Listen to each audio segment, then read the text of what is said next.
Dozer चलाउन आजै छोडिदिनुस्। व्यवस्थापन कसरी गर्नुहुन्छ? डोजर हान्दाखेरि छाती थाप्ने पनि थिए, खोइ छाती थाप्ने। व्यवस्थापन कसरी गर्नुहुन्छ?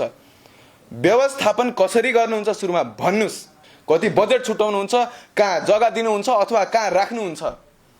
सुत्केरी महिलाले हेल्थ केयर पाउँछ कि पाउँदैन, स्वास्थ्य सेवा पाउँछ कि पाउँदैन, ती बच्चाले एजुकेसन पाउँछन् कि पाउँदैनन्, 2 टाइम खाना पाउँछन् कि पाउँदैनन्, पाउँछन् भने कसरी पाउँछन्, र ती 50 लाख डिस्प्लेस भाकाले टाउकोमाथि छत र रोजगारी पाउँछन् कि पाउँदैनन्?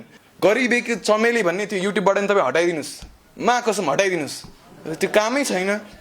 तपाईँका कुराले अहिले 50 लाख नागरिक नेपाली जनतालाई प्रत्यक्ष रूपमा अप्ठ्यारो परिरहेको छ, उठीबास लागेको छ, र तपाईँ आज पनि स्टेटस लेख्नुहुन्छ के जोक हो यो? थोरै त लाज मान्नुहोस् न हौ। इच्छा भएर सायद कोही पनि तम्बु मुनि खोलाको छेउमा कुन दिन बगाउँछ भन्ने थाहा नभइकन गएर बस्दैन होला। केही न केही बाध्यता छ त हामी मान्छौँ नि। मेरो घर छ, मेरो टाउको माथि बलियो छत छ भने म खोलाको छेउमा गएर किन बस्छु? म तम्बु हालेर किन बस्छु? म गनाउने ठाउँमा म किन बस्छु? केही न केही त बाध्यता होला। कसैको कहाँ पहाडमाथि डाँडामा चाहिँ सानो जग्गा होला।